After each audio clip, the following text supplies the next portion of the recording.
యాదాద్రి భువనగిరి జిల్లా బీబీనగర్లోని ఓ ఫెర్టిలైజర్ షాప్ని జిల్లా కలెక్టర్ హనుమంతరావు ఆకస్మిక తనిఖీ చేశారు.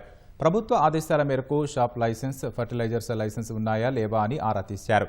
షాప్లో మందుల క్రయ విక్రయాల రిజిస్టర్ సరిగ్గా నిర్వహిస్తున్నారో లేదో సరిచూశారు. రైతులు ఎక్కువగా ఏ మందులు కొనుగోలు చేస్తున్నారో పరిశీలించారు. రైతులు అడిగిన మందులు ఇస్తున్నారా, వ్యాపారులు ఏమైనా డిమాండ్ చేస్తున్నారా అని అడిగి తెలుసుకున్నారు. గోడౌన్లోని యూరియా నిల్వలను సైతం కలెక్టర్ హనుమంతరావు పరిశీలించారు. షాపులో మినిమం కొన్ని నియమ నిబంధనలు ఉంటాయి. వాళ్ళ యొక్క లైసెన్స్ ను ప్రదర్శించాలా, ఫెర్టిలైజర్ కావచ్చు, పెస్టిసైడ్ కావచ్చు, సీడ్ కావచ్చు, అదేవిధంగా స్టాక్ బోర్డు రాయాలా, ఎంత అయిపోయింది, ఎంత నిల్వ ఉంది రైతుకు తెలిసే విధంగా. అదేవిధంగా రేట్ల పట్టిక కూడా పెట్టాలా, రేట్లు ఎంఆర్పి ప్రకారం ఎంత ఉందనేది పెట్టాల్సినటువంటి అవసరం ఉంది. దాంతో రైతుకి తెలిసిపోతుంది ఉందా లేదా స్టాక్ అని, అబద్ధం ఆడటానికి ఉండదు.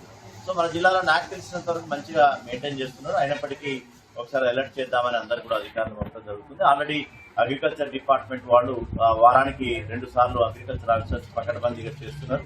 రాష్ట్ర ప్రభుత్వం చాలా సీరియస్ గా ఉంది. రైతుల పక్షాన ఎట్టి పరిస్థితుల్లో ఇబ్బందులు ఎదుర్కోవద్దని, అదేవిధంగా అన్ని కూడా సరిపడ నిల్వలు ఉన్నాయి. ఎవరు కూడా రైతులు ఆందోళన చెందాల్సిన అవసరం లేదు. యూరియా కావచ్చు, ఇతర ఫాస్ఫేట్స్ కావచ్చు, ఎంఓపి కావచ్చు, ఎస్ఓపి కావచ్చు, వాట్ ఎవర్ ఇట్ మేబీ, అన్ని కూడా నిల్వలన్నీ కూడా అందుబాటులో ఉన్నాయి. ఎవ్వరు కూడా ఆందోళన చెందాల్సిన అవసరం లేదు.